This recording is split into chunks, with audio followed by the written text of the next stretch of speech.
پھر اسی طرح اچھی تربیت کے لیے بچوں سے بہت محبت کی ضرورت ہے، کیونکہ بچے تنگ بہت کرتے ہیں.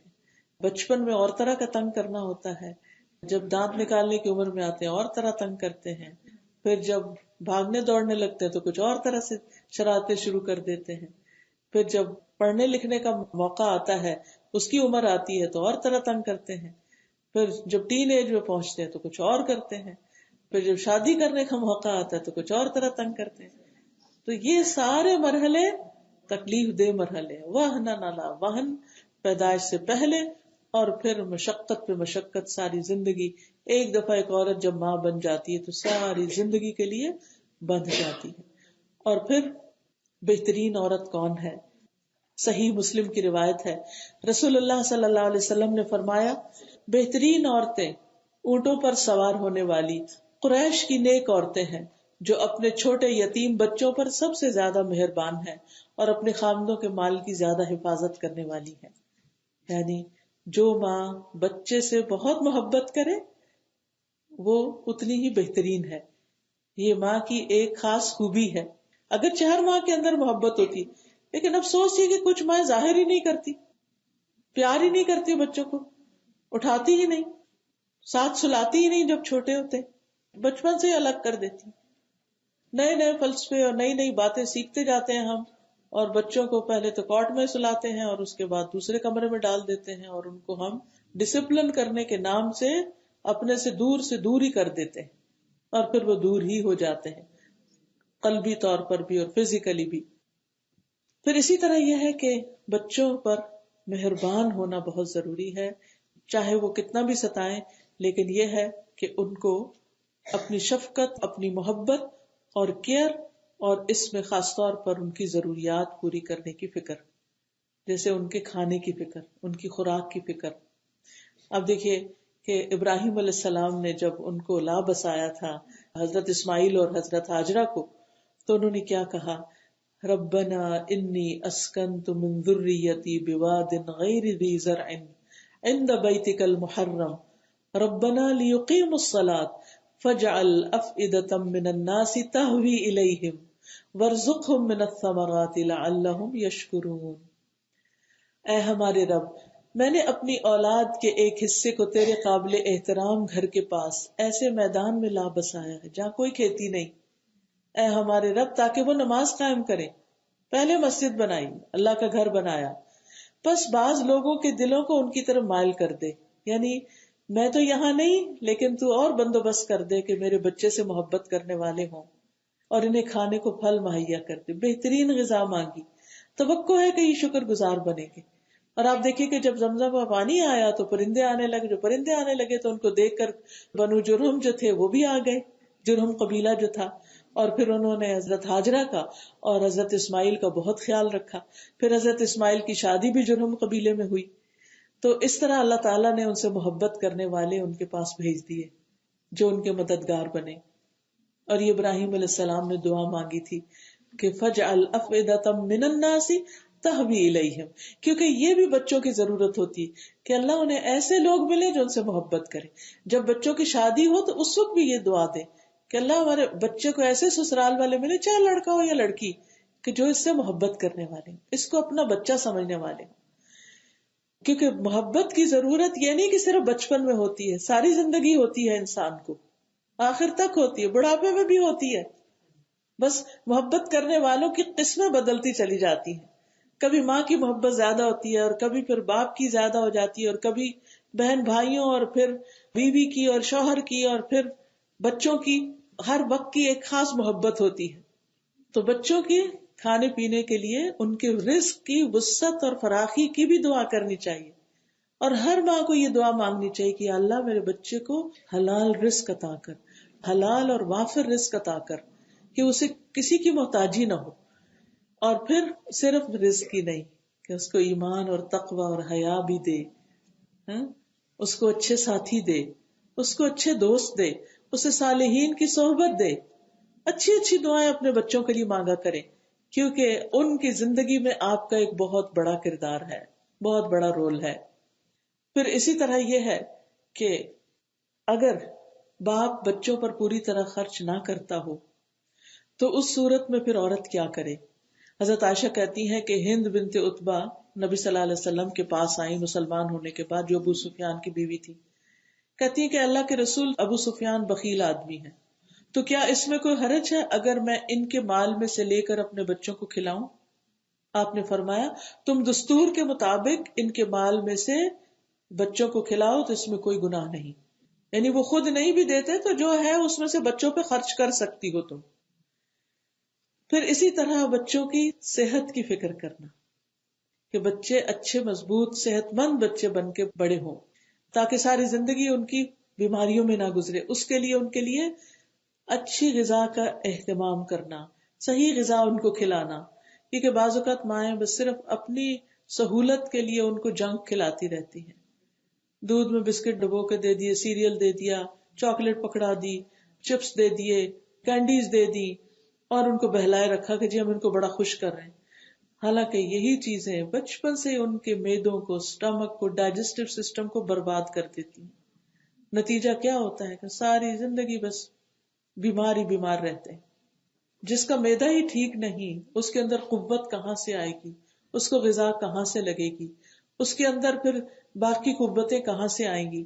تو اس لیے ماں کو بچپن سے ہی بچے کو صحیح غذا دینی چاہیے.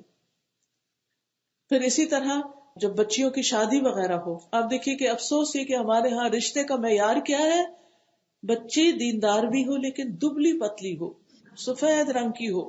بچوں کی ڈیمانڈ یہی ہے، کچھ بچوں کی بھی ہے اور کچھ ہماری بھی دبی چھپی یہی ہے. تو اب آپ دیکھیے کہ اس کے نتیجے میں بچیاں شادی سے پہلے لازمن ڈائٹ کرتی کہ انہوں نے شادی کا ڈریس پہننا ہے بہت ہی اسمارٹ قسم کا، لہذا کچھ کھائے پیئیں گی نہیں. اور اس میں چاہے ان کو چکر آ رہے ہوں، چاہے ان کی حالت بری ہو رہی ہو کہ نہ وہ شوہر کا حق ادا کر سکے اور نہ آئندہ جو بچہ پیدا ہونے والا ہے اس کو دیکھ سکے. اب نتیجہ کیا ہوتا ہے، جو ہی شادی ہوئی وہ چند دن تو کپڑے پہن لی، اس کے بعد ہوئی پریگنینسی اور پڑ گئی بستر پہ، اور پھر ساری طرف سے جوتے پڑنے لگتے ہیں کہ ہم اس لیے تھوڑی لائے تھے. تو اس میں قصور ہمارا اپنا بھی ہوتا ہے کہ ہم کیا تلاش کر رہے ہیں اور ہم ڈیمانڈ کیا کر رہے ہیں، اور پھر اس ڈیمانڈ کو پورا کرنے کے لیے لڑکی اپنی جان پہ کیا کیا ظلم سہ رہی ہے. تو ہونا کیا چاہیے؟ ٹھیک ہے، میں نہیں کہتی کہ ایکسیسو فوڈ کھائیں. حضرت عائشہ کہتی کہ جب ان کی رخصتی کا وقت تھا تو ان کی والدہ نے چاہا کہ وہ ذرا تھوڑی موٹی ہو جائیں تاکہ مجھے رخصت کیا جا سکے، کیونکہ ان کی رخصتی 9 عمری میں ہوئی تھی. مگر ان کی حسب منشا کسی چیز کا مجھے فائدہ نہ ہوا، یعنی کہ وہ جو بھی مجھے کھلاتی تھی تو کچھ مجھے اثر نہیں ہو رہا تھا. تو انہوں نے مجھے ککڑی تر کھجور کے ساتھ ملا کے کھلائی، یعنی کیکمبر کے ساتھ کھجور کھلائی، تو میں خوب اچھی موٹی ہو گئی، یعنی کہ پھر رخصتی کے قابل ہو گئی. پھر اسی طرح آپ دیکھیے کہ بعض اوقات مائیں خود بھوکا رہ کر بچوں کو کھلاتی ہیں، اور ایسی مائیں جو بچوں کو کھلانے پلانے اور ان کے کام کرنے میں مصروفیت کی وجہ سے خود بعض اوقات اپنا خیال بھی نہیں رکھ سکتی، ان کے لیے بھی بڑا اجر ہے. حضرت عائشہ کے پاس ایک عورت آئی، مسکین عورت، اپنی 2 بیٹیوں کو اٹھائے ہوئے، تو کہتی ہے کہ میں نے اسے 3 کھجوریں دی. تو انہوں نے اپنی دونوں بیٹیوں میں سے ایک ایک کو ایک کھجور دے دی اور ایک اپنے کھانے کے لیے منہ کی طرف بڑھائی. تو بیٹیوں نے وہ بھی مانگ لی، تو انہوں نے کیا کیا، اس کھجور کے بھی 2 ٹکڑے کیے اور آدھا پھر ایک کو دے دیا اور آدھا پھر دوسرے کو دے دیا، اور خود بھوکی رہی. حضرت عائشہ کہتی ہے کہ جب نبی صلی اللہ علیہ وسلم گھر تشریف لائے تو میں نے اس واقعے کا آپ سے ذکر کیا. آپ نے فرمایا یقیناً اللہ نے اس کے اس عمل کی وجہ سے اس کے لیے جنت کو واجب کر دیا ہے یا اسے جہنم سے آزاد کر دیا ہے. یعنی جو ماں تکلیف اٹھا کے، بھوکی رہ کے، مشقت کر کے، کام کر کے اپنے بچے کے پیٹ پالتی ہے یا اس کی بھوک کا خیال رکھتی ہے یا اس کی ضروریات پوری کرتی ہے، اس کے لیے بہت بڑا اجر ہے. یعنی اس پر آپ کو سیلف پٹی کا شکار ہونے کی ضرورت نہیں، خود کو مظلوم سمجھنے کی کہ سارا ظلم میرے اوپر ہے، باپ نہ کما کے لا رہا ہے، نہ کھلا رہا ہے، نہ کچھ اور کر رہا ہے. تو اس کڑھن جلن میں اپنا وقت نہ گزارے، آپ اپنا سودا اپنے رب کے ساتھ کر لیں کہ میں جو بھی محنت کری ہوں میرا رب دیکھ رہا ہے، کیونکہ اللہ ہر چیز کو خوب جانتا ہے. وہ جانتا ہے جو ظاہر ہے اور جو چھپا ہوتا ہے. جو کسی کو نہیں پتا وہ رب کو پتا ہے، کیونکہ بعض اوقات ہمیں لوگوں کو بول بول کے بتانا پڑتا ہے میں اتنی محنت کر رہی ہوں، میں یہ بھی کرتی ہوں، میں یہ بھی کرتی ہوں، میں یہ بھی کرتی ہوں، اور کسی کو ایسی کہانیوں سے کوئی دلچسپی نہیں ہوتی. اور پھر ہم اور فرسٹریٹ ہوتے ہیں، میں نے اتنی باتیں کی، کسی نے توجہ ہی نہیں کی. نہیں، آپ رب کو سنائیں، رب دیکھ رہا ہے، اس کو پتا ہے آپ کتنی محنت کر رہی. تو اس جنت کی خاطر اگر اپنا یہ فریضہ ادا کریں گی تو انشاءاللہ برکتیں ہی برکتیں ہوں گی، اور اللہ تعالیٰ آپ کی کوششوں کو کبھی بھی ضائع نہیں کرے گا. حضرت عبداللہ بن مسعود کی بیوی جو تھی، ان کے بچوں کی ماں تھی، وہ ہاتھ کے ہنر سے کمانے والی عورت تھی، یعنی ہاتھ سے کچھ بناتی تھی، اور اس کمائی سے وہ عبداللہ بن مسعود پر اور ان کے بچوں پر خرچ کرتی تھی. تو ایک دفعہ انہوں نے کہا اب میں نہیں کروں گی، میں تو یہ باہر ہی کہیں صدقہ کروں گی. تو پھر حضرت عبداللہ نے کہا کہ تم نبی صلی اللہ علیہ وسلم سے مشورہ کر لو، ان سے پوچھ لو.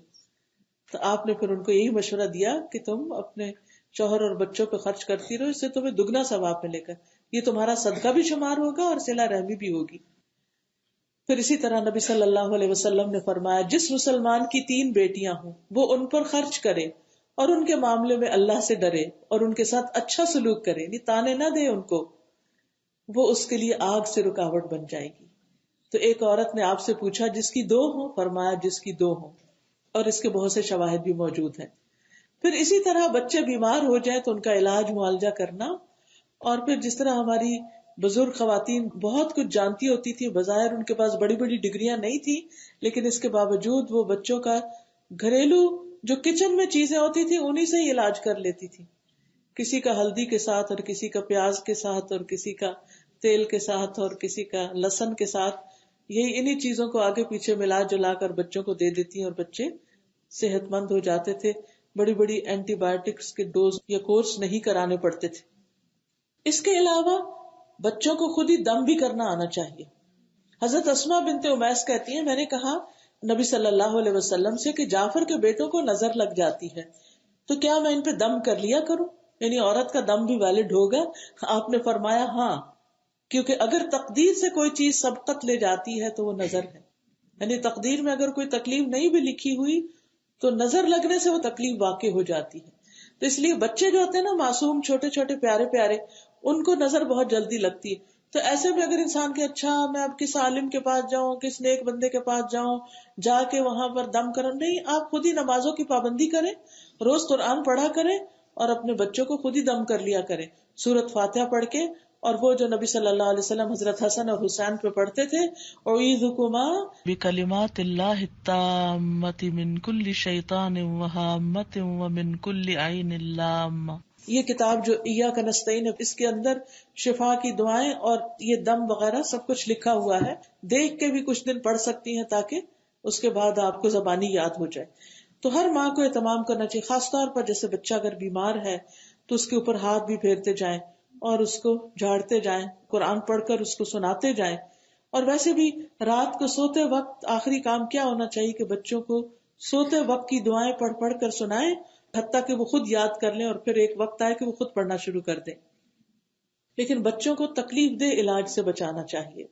ام قیس کہتی ہے کہ میں اپنے بیٹے کو لے کر آپ صلی اللہ علیہ وسلم کی خدمت میں حاضر ہوئی جبکہ میں نے گلے کی بیماری کی وجہ سے ان کا تالو دبا دیا تھا. آپ نے دیکھا ہوگا ہمارے ہاں بھی بیک ہوم کیا کرتے ہیں، وہ جو بچے کی گنڈی سی لٹک جاتی ہے گنڈی، تو وہ نمک لے کے اس کو انگوٹھے سے دبا کے اوپر کرتے ہیں، تو اس سے پھر وہ کہتے ہیں گنڈی چڑھ گئی اور پھر وہ گلا ٹھیک ہو جاتا ہے. تو آپ صلی اللہ علیہ وسلم نے فرمایا تم اپنے بچوں کو حلق دبا کے کیوں تکلیف دیتی ہو، عود ہندی کو لازم کر لو، کست کو لازم کر لو، اس میں 7 بیماریوں کی شفا ہے، ان میں سے ایک سینے کا درد ہے. اگر حلق کی بیماری ہو تو اس کو ناک میں ڈالو، اور اگر سینے کا درد ہو تو منہ کی ایک طرف ڈالو.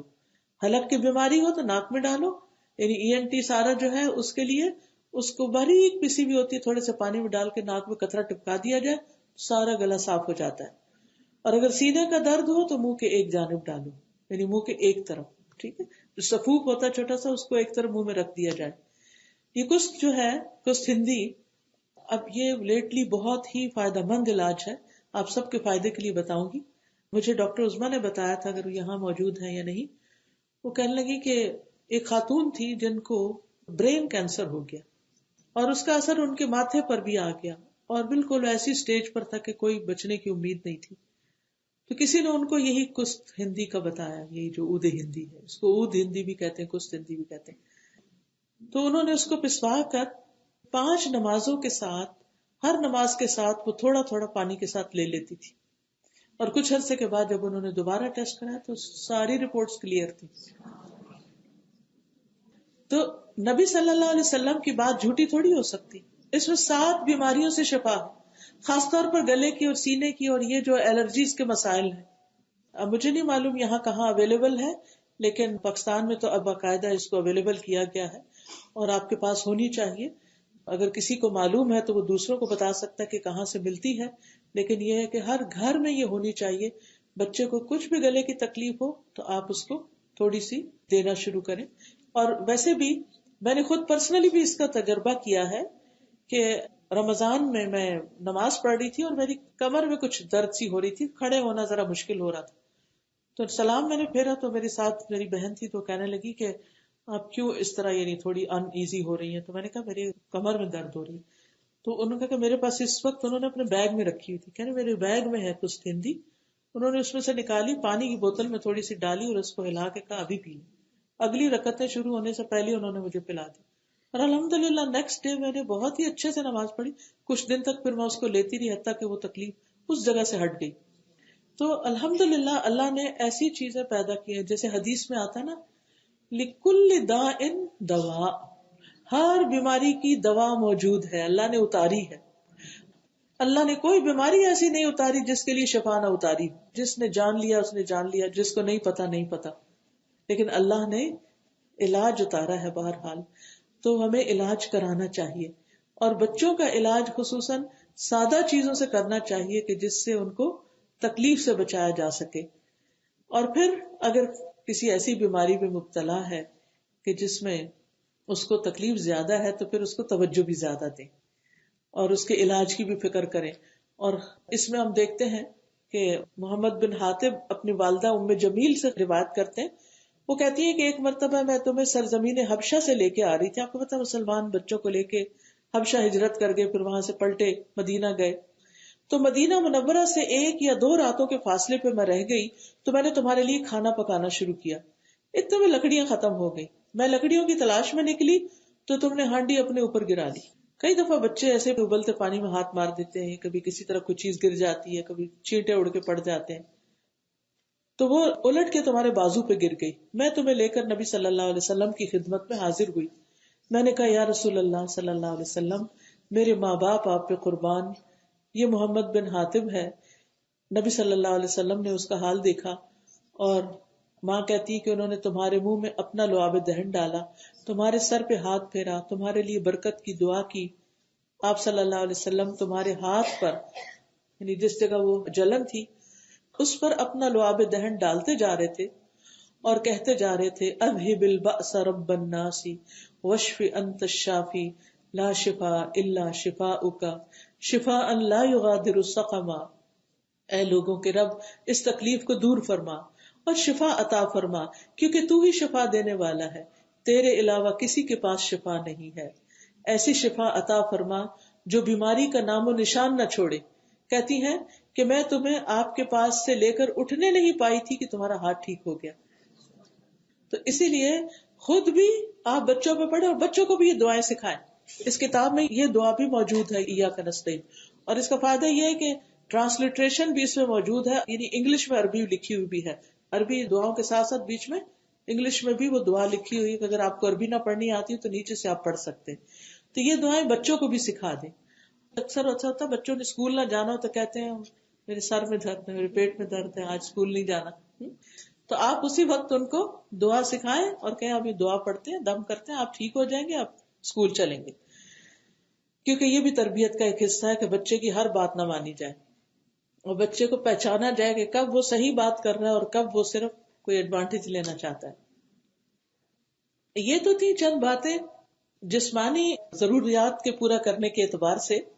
اب ان کی روحانی ضروریات اور ان کی جو تربیت ہے اس میں انہیں کیا کیا سکھانا ہے یہ بھی ہمیں دیکھنا ہوگا. سب سے پہلی چیز جو بچے کو سکھانے کی ضرورت ہے وہ توحید کا سبق ہے.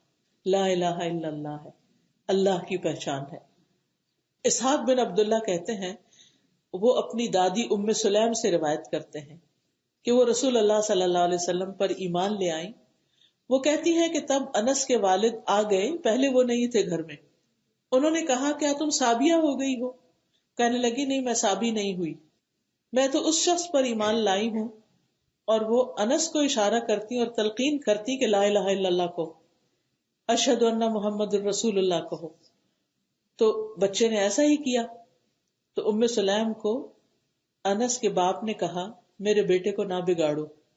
تو وہ کہتی کہ میں اس کو بگاڑ نہیں رہی، میں اس کو ایمان سکھا رہی. تو وہ جو مالک تھے انس کے والد، وہ مسلمان نہیں ہوئے تھے اور پھر کہیں چلے گئے اور وہاں مارے گئے. تو اس کے بعد پھر ام سلیم نے ابو طلحہ سے شادی کی تھی، جس شادی کا مہر کیا تھا؟ ان کا اسلام. کیونکہ بہت مالدار شخص تھے اور ویسے اچھے اخلاق کے تھے. ان کا کہ نہیں اگر تم مسلمان ہو جاؤ تو میں تم سے شادی کر سکتی ہوں، کیونکہ تم تو وہ شخص ہو کہ جو ان بتوں کو پوجتا ہے جو کسی بڑھئی نے گھڑے ہیں، یعنی لکڑی کے لا کے بنائے ہیں، تو میں تو اس کو نہیں مانوں گی. تو پہلا شوہر جو انس کا والد تھے وہ مسلمان نہیں ہوا، لیکن اس کے باوجود کہ باپ مسلمان نہیں ہے، گھر میں اس کے سامنے بچے کو لا الہ الا اللہ سکھا رہی ہیں. اور اس بچے کی قسمت میں پھر تھا کہ وہ نبی صلی اللہ علیہ وسلم کی خدمت کرے. اور جب مدینہ میں آئے تو وہ تقریباً 9-10 سال کے تھے، اور جب تک نبی صلی اللہ علیہ وسلم حیات رہے انس جو تھے وہ ان کے پاس بحیثیت خدمت گزار بچے کے رہے. اور حضرت انس کہتے ہیں کہ ان کی مائیں جو تھی، نانی، دادی، امی، خالہ، سب تلقین کرتی تھی کہ تم نبی صلی اللہ علیہ وسلم کی اچھی سی خدمت کیا کرو. تو یہ بھی ماؤں کا اصل میں ایک تربیت کا انداز تھا.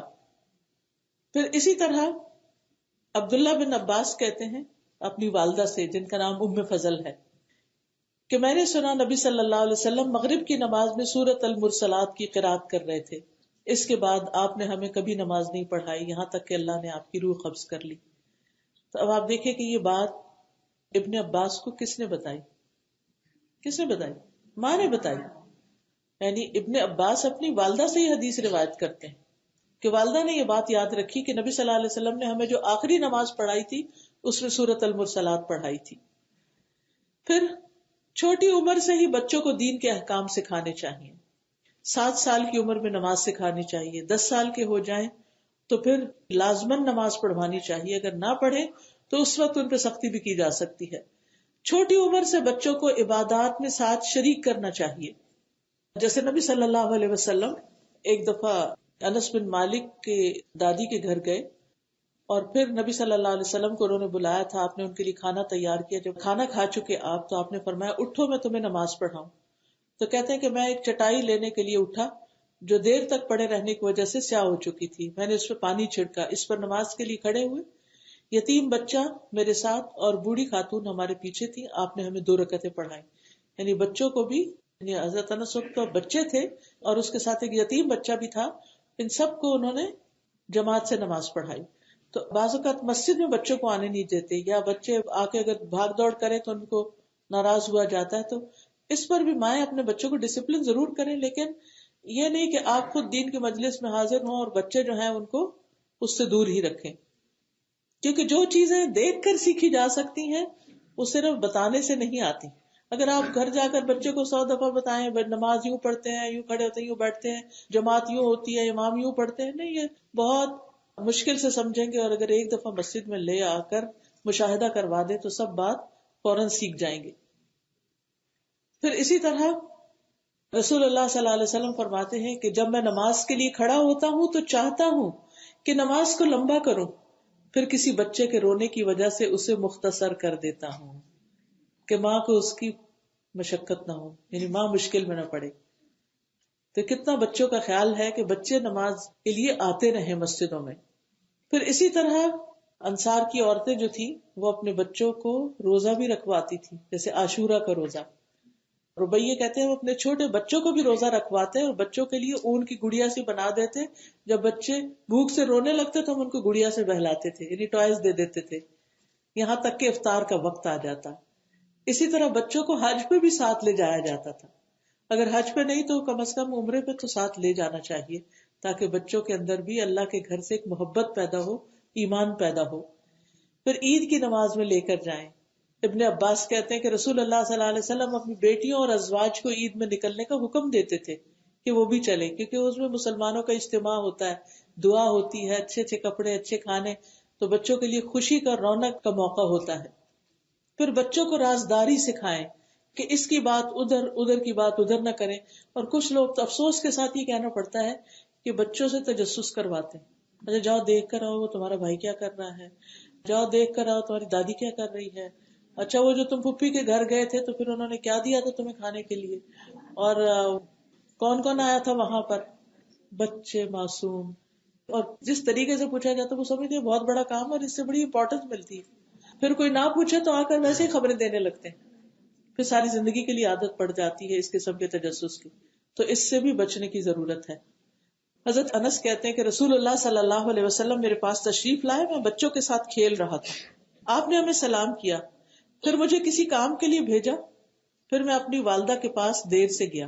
جب میں ان کے پاس پہنچا تو انہوں نے کہا تجھے کس چیز نے روکے رکھا؟ میں نے کہا مجھے رسول اللہ صلی اللہ علیہ وسلم نے کسی کام کے لیے بھیجا تھا.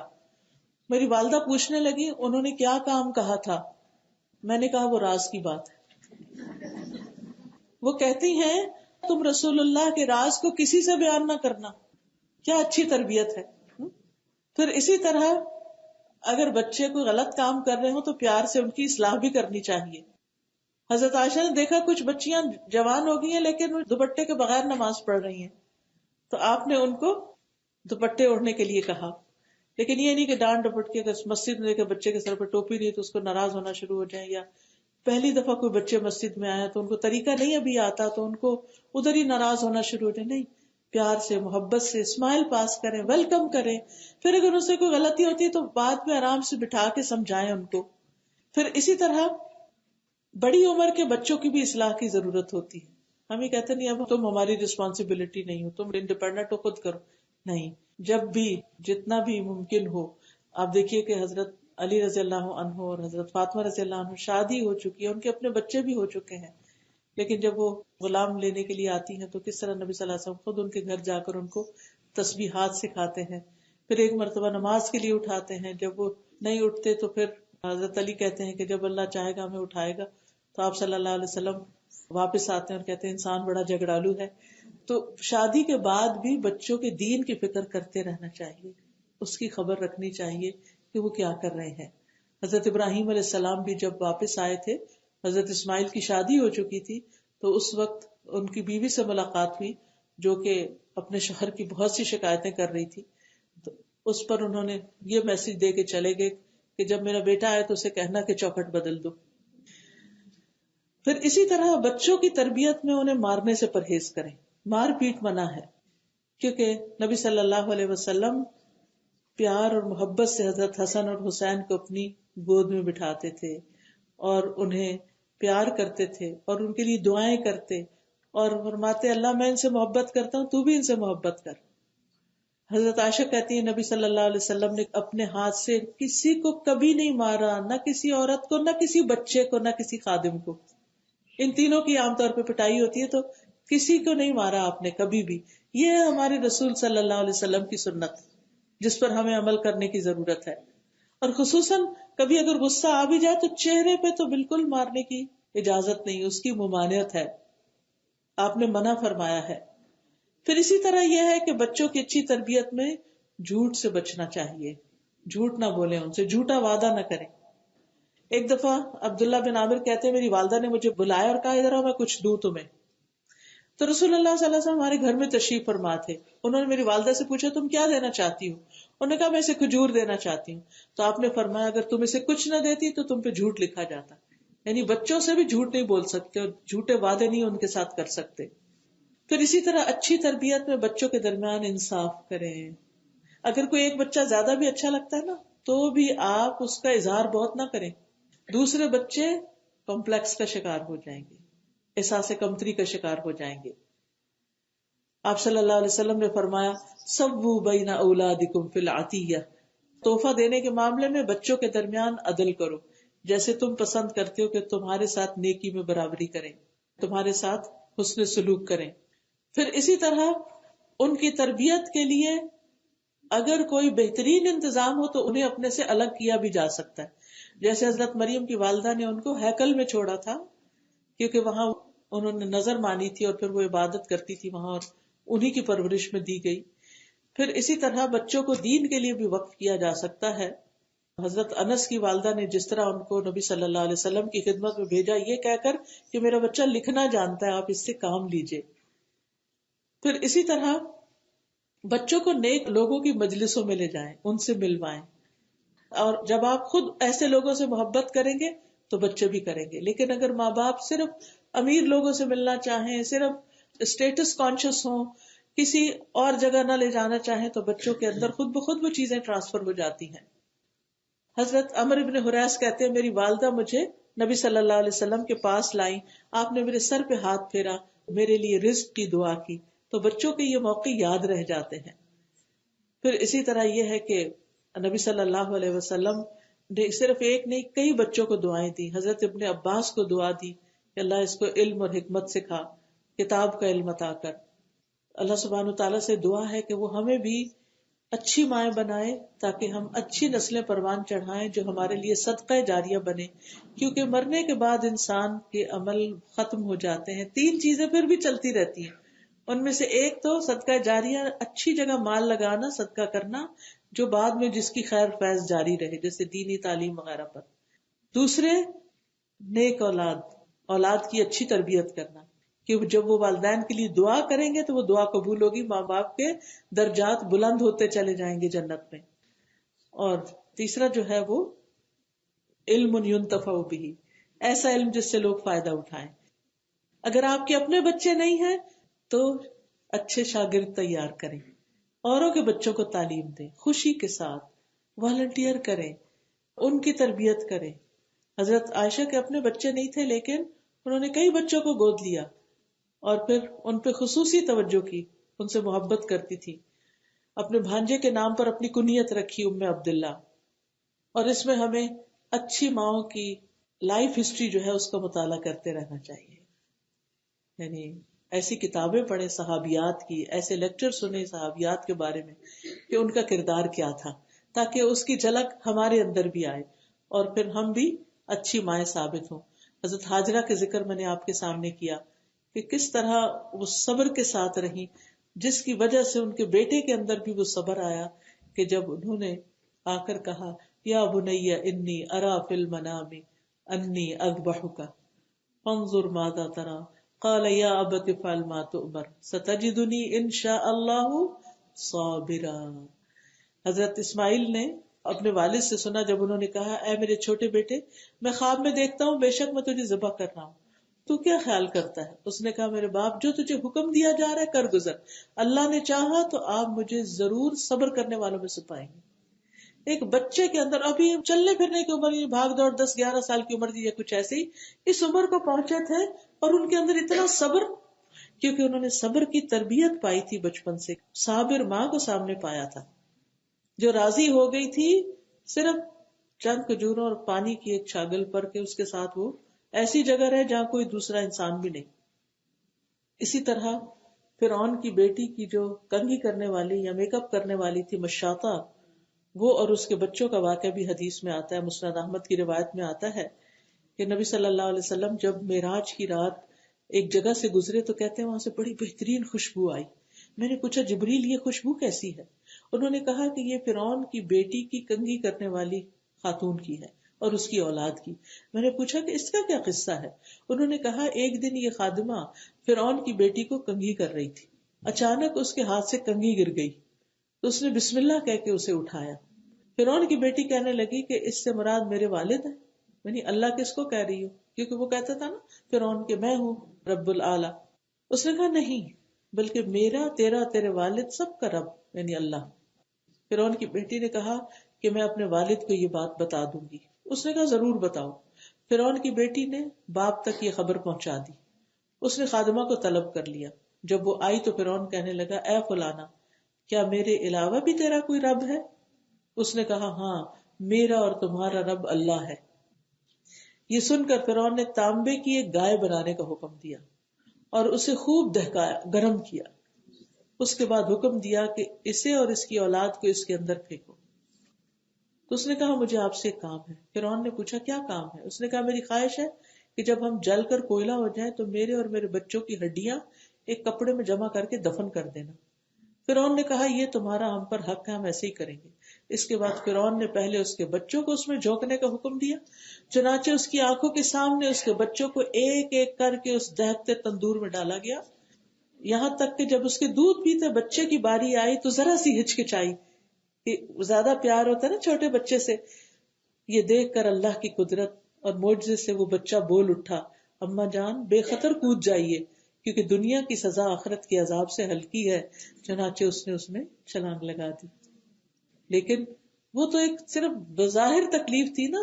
کہتے ہیں کہ جس کی جان اللہ کی راہ میں جاتی ہے اس کو بس اتنی درد ہوتی ہے جیسے چیوٹی کے کاٹنے سے ہوتی ہے. اور جیسے وہ جو سورت یاسین میں آتا ہے نا کہ جس شخص کو لوگوں نے مار ڈالا تھا اس نے کیا کہا، یا لیت قومی یعلمون بما غفر لی ربی وجعلنی من المکرمین قیل ادخل الجنہ. ادھر انہوں نے مارا، ادھر انہوں کو جنت میں داخل کر دیا گیا. تو یہی حال اس کا ہوا. اور پھر نبی صلی اللہ علیہ وسلم کو ان کی خوشبو سنگائی گئی، کیونکہ نیک بندہ جب مرتا ہے تو اس کے پاس جو فرشتہ آتا ہے وہ خوشبودار کفن لے کر آتا ہے، اور کبھی کبھی وہ خوشبو زمین پہ بھی پھیلتی ہے. امام بخاری کے بارے میں آتا ہے کہ ان کی قبر میں جب ان کو دفن کیا گیا تو اس قبر سے اتنی خوشبو آتی تھی کہ لوگ اس کی مٹی اٹھانا شروع ہو گئے. پھر لوگوں کو یہ ڈر پڑا کہ یہ تو ساری قبر ہی ننگی ہو جائے گی اگر لوگ اسی اعتبار سے مٹی اٹھاتے رہے. تو پھر بہرحال اس کے آس پاس جنگلہ کر دیا گیا. پھر اسی طرح ام سلیم جو ہے حضرت انس کی والدہ، ان کا واقعہ تو بہت ہی زبردست ہے. کس طرح انہوں نے اپنے بچے کی وفات پر کیسا صبر کیا کہ شوہر سفر سے آیا، اس کو بتایا نہیں، کپڑے سے ڈھانک کے رکھ دیا. اس نے پوچھا کہ بچہ کیسا ہے، کیونکہ بخار میں چھوڑ کے گئے تھے. کہنے لگے پہلے سے بہتر ہے، حالانکہ بچہ بہت ہو چکا تھا. پھر شوہر کو کھلایا پلایا خوش کیا. اس کے بعد کہا کہ دیکھو اگر تمہارے پاس کوئی امانت رکھے اور پھر وہ لینے آ جائے تو کیسے دو گے؟ تو انہوں نے کیا کہا، خوشی سے دوں گا. کیا تمہارا بچہ بھی اللہ کی امانت تھی، اللہ نے لے لیا. کیسا صبر کیا انہوں نے. تو بہرحال نبی صلی اللہ علیہ وسلم کو خواب میں جنت میں داخل کیا گیا، تو وہاں پر آپ نے ان کو دیکھا جنت میں، اسی وجہ سے کہ ان کے اندر اتنا زیادہ ایمان تھا، اتنا بڑا جذبہ. کیونکہ ایمان ہی کی وجہ سے صبر آتا ہے. تکلیفوں پر صبر، اور خصوصاً اولاد کے فوت ہونے کی تکلیف کو معمولی نہیں ہوتی. کئی عورتیں بیچاری اس مرحلے سے، کبھی تو مسکیریج ہو جاتا ہے، کبھی کوئی اور تکلیف آ جاتی ہے، بچہ اسٹل پیدا ہوتا ہے، پیدا ہو کے فوت ہو جاتا ہے، تو زخم پہ زخم سہتی ہیں عورتیں. تو یہ اس کا اجر بہت بڑا ہے اگر وہ صبر کرے اور اللہ سے ناراض نہ ہو اور شکوے نہ کرے. پھر اسی طرح وہ اپنے بچے کو نبی صلی اللہ علیہ وسلم کی خدمت کے لیے مسلسل تاکید کرتی تھی. تو نبی صلی اللہ علیہ وسلم نے بھی ان کو خوب دعا دی، اللہم ارزقہ مالا وولدا وبارک لہ، اللہ اسے مال اور اولاد عطا فرما، اسے برکت دے. حضرت انس کہتے ہیں دیکھ لو آج میں سارے انصار سے مال میں زیادہ ہوں. ان کے 120 بچے، یعنی بچے بچے کو بچے ان کی زندگی میں فوت ہوئے، یعنی اتنے زیادہ ان کی نسل پلی پھولی. پھر اسی طرح ام فضل جو تھی ابن عباس کی والدہ تھی. آپ کو معلوم ہے کہ حضرت عباس تو مسلمان نہیں ہوئے تھے لیکن ام فضل ہو گئی تھی. اور پھر حضرت عبداللہ بن عباس جو تھے ان کی تربیت ان کی والدہ نے ہی مکہ میں رہ کر کی تھی، کیونکہ وہ کمزور تھی، ہجرت نہیں کر سکتی تھی. نبی صلی اللہ علیہ وسلم نے فرمایا یہ 4 بہنیں مومنہ ہیں، میمونہ، ام الفضل، سلمہ اور اسماء بنت امیس. 4 بہنیں تھیں، بہترین صحابیات تھیں، بہت ہی سمجھدار خاتون تھیں. جب انہوں نے یہ جاننا چاہا کہ نبی صلی اللہ علیہ وسلم حج کے دن، عرفہ کے دن روزے سے ہیں کہ نہیں، تو انہوں نے دودھ پیش کیا کہ اگر پی لیا تو ہمیں پتہ چل جائے گا، پوچھنے کی ضرورت ہی نہیں ہے. پھر اسی طرح نبی صلی اللہ علیہ وسلم نے ابن عباس کے پیدا ہونے سے پہلے ہی ان کے پیدائش کی خوشخبری ان کو دے دی تھی اور ان کے لیے دعا کی تھی اللہم فقہہ فی الدین. تو یہی وجہ ہے کہ اسلام میں ماں کی جو خدمت ہے اس کو لازم قرار دیا گیا اور اس کا بہت زیادہ حق رکھا گیا، باپ کے مقابلے میں بھی 3 گنا زیادہ. اور پھر خرچ کرنے کی ابتدا ماں سے کرنی چاہیے، کیونکہ ماں کے ایک دن کا بھی بدلہ چکایا نہیں جا سکتا. اور ماں کے ساتھ نیکی جو ہے وہ کبیرہ گناہ معاف کرنے کا سبب بنتی ہے. اگر کسی کی کوئی گناہ ہو گیا ہو، ایسا حرام کام ہو گیا ہو، تو اس کے لیے وہ کیا کرے، ماں نہیں تو خالہ سے حسن سلوک کرے. اور پھر یہ ایسا عمل ہے کہ جو جنت میں پہنچانے والا ہے. اس کی وجہ سے انسان کے درجات بلند ہوتے ہیں. اور پھر ماں چاہے مسلمان نہ بھی ہو پھر بھی اس کے ساتھ اچھا سلوک کرنا چاہیے. یعنی اس کے ساتھ صلہ رحمی کرنی چاہیے، اس کی عزت احترام کرنا چاہیے. پھر اسی طرح ماں کے بعد خالہ کا مقام ہوتا ہے، کیونکہ وہ بھی تربیت میں حصہ لیتی ہے. ماں کی وفات کے بعد یا والدین کی وفات کے بعد ان کی طرف سے صدقہ بھی کرنا چاہیے. اگر ان کے روزے رہتے ہو تو وہ رکھنے چاہیے، اگر ان کے ذمے کوئی قرض ہو تو اس کو اتارنا چاہیے، اگر زندگی میں انہوں نے کوئی منت مانی ہو تو اس کو پورا کرنا چاہیے. اور اللہ تعالیٰ نے ماں کی نافرمانی کو حرام قرار دیا ہے. اور اگر ماں سے کبھی کوئی بھولے میں غلطی ہو جائے تو اس کو نشر نہیں کرنا چاہیے، رسوا نہیں کرنا چاہیے، اس پہ پردہ ڈالنا چاہیے. اللہ تعالیٰ سے دعا ہے کہ اللہ ہمیں اچھی مائیں بنائے اور ہماری نسلوں کو بہترین طریقے پر پروان چڑھائے. وآخر دعوانا ان الحمد للہ رب العالمین. سبحانک اللہم وبحمدک اشہد ان لا الہ الا انت استغفرک واتوب الیک. السلام علیکم ورحمۃ اللہ وبرکاتہ.